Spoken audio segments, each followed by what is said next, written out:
Hello दोस्तों, मैं नीतीश कुमार आप लोग को स्वागत करता हूं आपकी अपने यूट्यूब चैनल पर। तो हम लोगों ने वैदिक काल का जो वैदिक काल था उसका हम लोग दो पार्ट में नोट्स आपके सामने रखा, पढ़कर बताया और जो जो मेन पॉइंट था उसको बताया। इसका एक MCQ का भी वीडियो अपलोड कर दिया, आज दूसरा वीडियो अपलोड होगा। तो आप लोग चैनल को ज़्यादा से ज़्यादा लाइक करें, शेयर करें, कमेंट करें। यदि चैनल पर नए हैं तो चैनल को सब्सक्राइब कर लीजिए। ये आपके लिए BPSC, UPPCS, AEDO, सचिवालय, SSC, बिहार दरोगा, बिहार पुलिस, UP पुलिस, जितने भी GS का एग्ज़ाम होगा उसके लिए क्या होगा, फायदेमंद है। तो चलिए हम लोग शुरू करते हैं। वैदिक नदी 80 कनी की पहचान निम्नलिखित नदियों में से किस एक के साथ की जाती है। तो किस एक के साथ किया जाता है? ब्यास, रावी, चेनाब, झेलम। तो किसके साथ किया जाता है? चेनाब के साथ किया जाता है।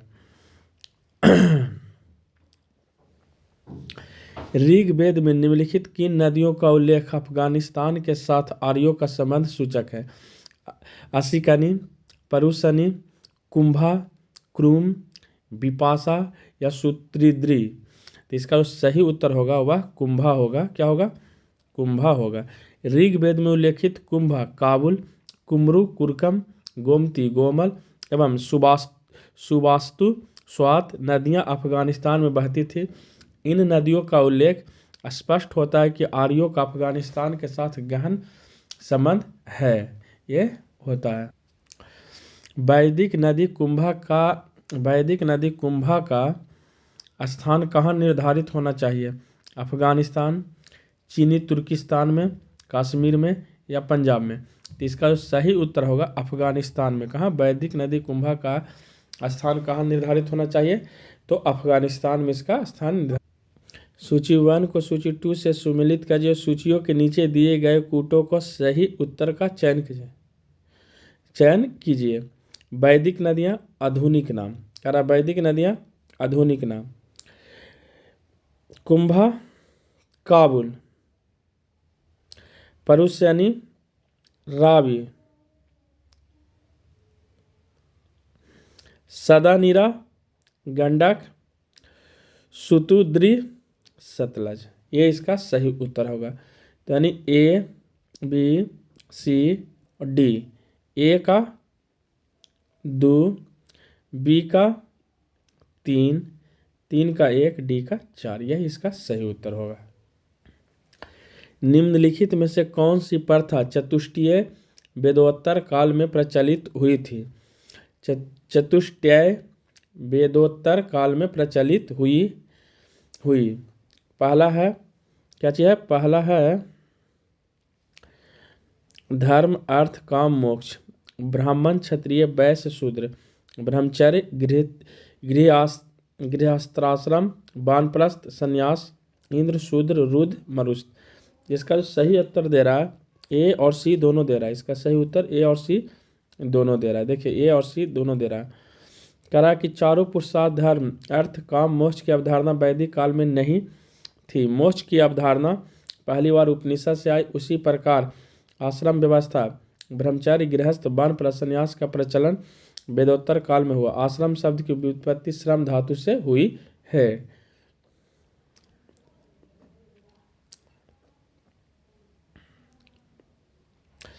पूरा धर्म और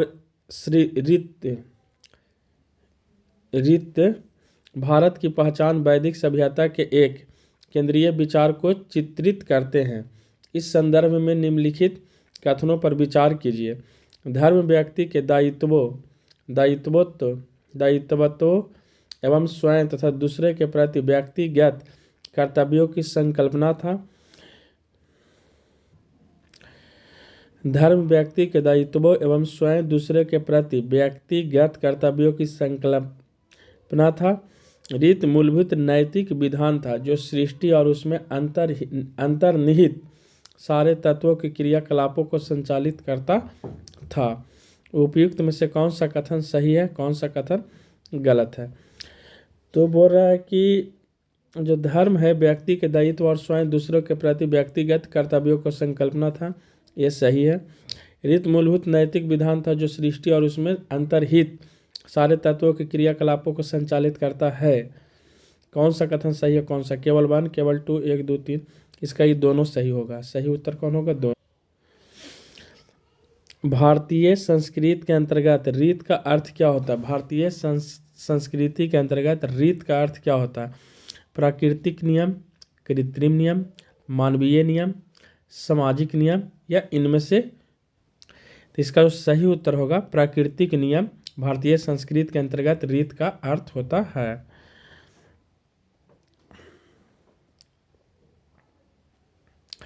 निम्नलिखित वैदिक देवताओं में किसे उनका पुरोहित माना गया था? निम्नलिखित वैदिक देवताओं में किसे उनका पुरोहित माना गया था?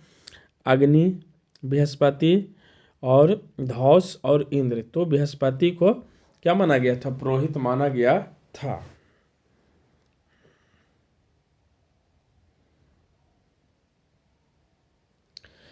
निम्नलिखित में से कौन सी वह ब्रह्मवादिनी थी जिसने कुछ वेद मंत्रों की रचना की थी? तो वह लोपामुद्रा था जो अगस्त ऋषि की पत्नी थी, जिन्होंने कुछ मंत्रों का क्या किया था? रचना की। देखिए, वैदिक साहित्य में कई ऐसी विदुषी स्त्रियों का उल्लेख मिलता है जिन्होंने वेद मंत्रों की रचना की थी। यथा अलापा, घोषा, विश्ववारा, लोपामुद्रा आदि। तो लोपामुद्रा जो थी अगस्त ऋषि की क्या थी? पत्नी थे। ऋग वैदिक काल में निष्क शब्द का प्रयोग एक आभूषण के लिए होता था, किंतु प्रवर्ती काल में उसका प्रयोग इस अर्थ में हुआ: शस्त्र, कृषि औजार, लिपि, सिक्का। तो जो सही, इसका सही उत्तर होगा वह सिक्का के लिए हुआ था। किसके लिए हुआ था? सिक्का के लिए हुआ था। देखिए, वैदिक काल में सोने के हार को निष्क कहा जाता था और निष्क के प्रयोग ने आगे आने वाले सिक्कों के व्यवहार के मार्ग को प्रशस्त कर दिया था। ऋग वैदिक काल में निष्क किस रंग का आभूषण था? ऋग वैदिक काल में निष्क किस रंग का आभूषण था? कान का, गला का, बाहु का, कलाई का। तो ये जो गला का था, ये किसका था? गला का था। प्राचीन भारत में निशाका जाने जाते थे स्वर्ण आभूषण, गायें, तांबे के सिक्के, चांदी के सिक्के। इसका सही उत्तर होगा स्वर्ण आभूषण से जाने जाते थे। देखिए, बौद्ध जातक में 3 प्रकार के स्वर्ण सिक्कों का उल्लेख मिलता है। प्रथम क्रम में निशाका या निष्क, दूसरे क्रम में स्वर्ण, सुवर्ण, या तीसरे क्रम में मसाका। मसाका मूल्य की दृष्टि से सबसे निम्न और निशाका सबसे उच्च मूल्य वाली मुद्रा थी। यदि बोला जाएगा कि बौद्ध जातक के अनुसार कितने प्रकार के स्वर्ण सिक्कों का उल्लेख मिलता है, तो 3 प्रकार के। उसमें सबसे ज़्यादा मूल्य किस सिक्के का था? तो निशाका का। और सबसे कम मूल्य किसका था? तो मसाका का। ये सब याद रखिएगा, ये सब याद रखने वाली चीज़ है, फैक्ट है, डायरेक्ट आपसे पूछ लिया जाएगा। बोजक कोई महत्वपूर्ण है क्योंकि यह मध्य एशिया एवं तिब्बत के मध्य महत्वपूर्ण व्यापारिक केंद्र था। यहाँ से प्राप्त अभिलेखों में वैदिक देवताओं एवं देवियों का नामोल्लेख प्राप्त होता है। वेद के मूल ग्रंथों की रचना यहीं से हुई थी। उपयुक्त में से कोई नहीं। तो ये इसका सही उत्तर होगा, बी इसका सही होगा। यहाँ से प्राप्त अभिलेखों वैदिक देवताओं एवं देवियों का नामोल्लेख प्राप्त होता है। ये इसका सही उत्तर है। बोला जा रहा है कि एशियाई माइनर स्थित बोजक कोई से 14वीं शताब्दी ईस्वी पूर्व के अभिलेख में ऋग वैदिक काल के देवताओं इंद्र, वरुण, मित्र तथा नास्तय का उल्लेख मिलता है। इससे ज्ञात होता है कि वैदिक और ईरान से होकर भारत में आए होंगे। ये इसका सही है। निम्नलिखित अभिलेखों में कौन सा ईरान से भारत में आर्यों के आने की सूची देता है? निम्नलिखित अभिलेखों में से कौन सा ईरान से भारत में आर्यों के आने की सूची देता है? मनसेहरा, शहबाजगढ़ी, या बोजक कोई, या जूनागढ़ है। तो जो सही उत्तर होगा इसका बोजक कोई।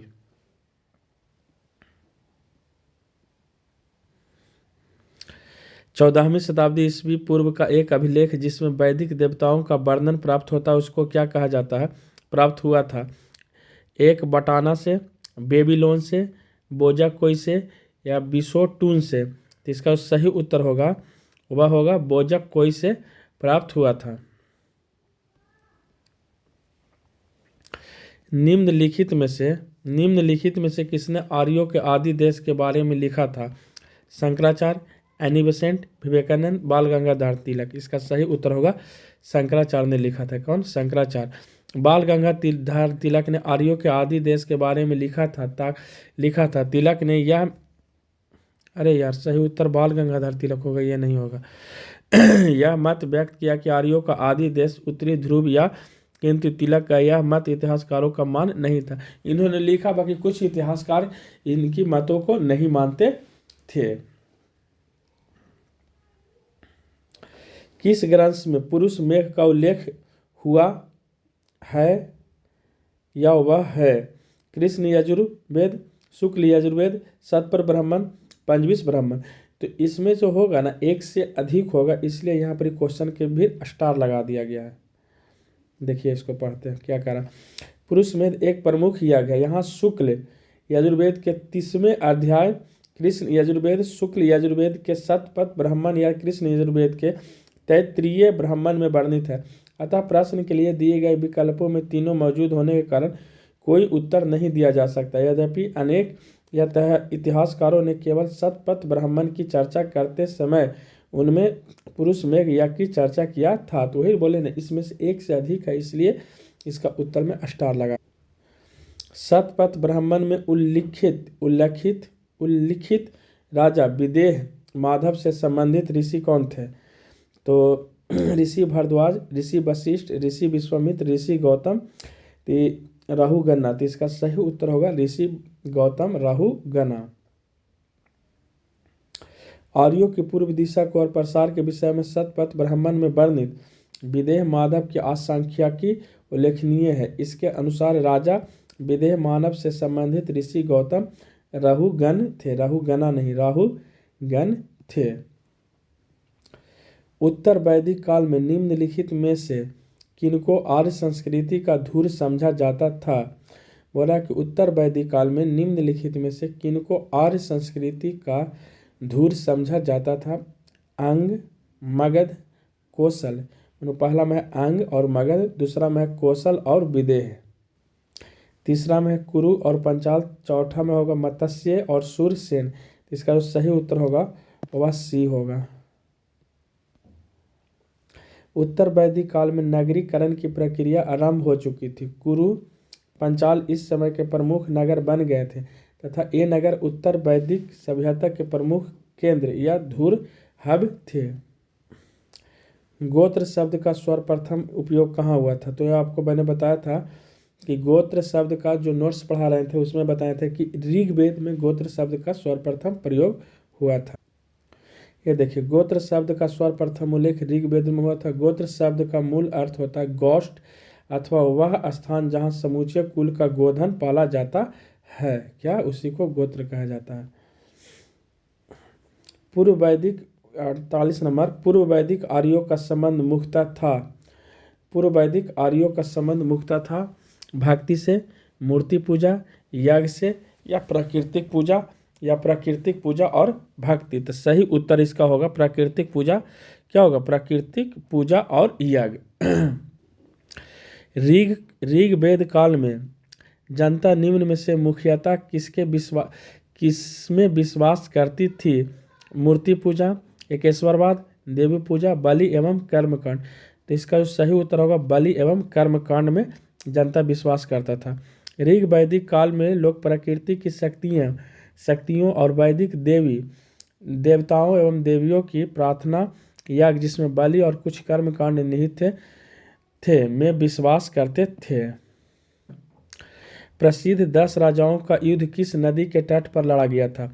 गंगा, ब्रह्मपुत्रा, कावेरी, परुशनी। तो इसका सही उत्तर होगा परुशनी नदियों के किनारे 10 राजाओं का 10 राजाओं का युद्ध परुशनी नदी आधुनिक रावी नदी के तट पर लड़ा गया था, जिसमें भारत के राजा सुदासु का विजय हुआ था। सुदासु थे। ऋग्वेद में उल्लेखित प्रसिद्ध 10 राजाओं का युद्ध किस नदी के किनारे पर लड़ा गया था? तो इसका सही उत्तर अभी बताएं, परुशनी नदी के किनारे लड़ा गया था। 52 निम्न में से किस नदी को ऋग्वेद में मातमे मातेतम्मा मातेतम्मा देवी तम्मा एवं नदी तम्मा से संबोधित किया गया है? मातेतम्मा, देवी तम्मा एवं नदी तम्मा से संबोधित किया गया है। तो इसका जो सही नाम होगा सिंधु, सरस्वती, वित, अस्ता और यमुना। तो इसका सही उत्तर होगा सरस्वती नदी को संबोधित। उस जनजाति का नाम बताइए जो ऋग्वैदिक आर्यों के पंच जन से संबंधित नहीं है। कारण उस जनजाति का नाम बतलाइए जो ऋग्वैदिक आर्यों के पंच जन से संबंधित नहीं है। उसका सही उत्तर जो होगा, इसका सही उत्तर क्या होगा? यदु, पुरु, तुर्वसु, कीकट। तो इसका सही उत्तर होगा कीकट।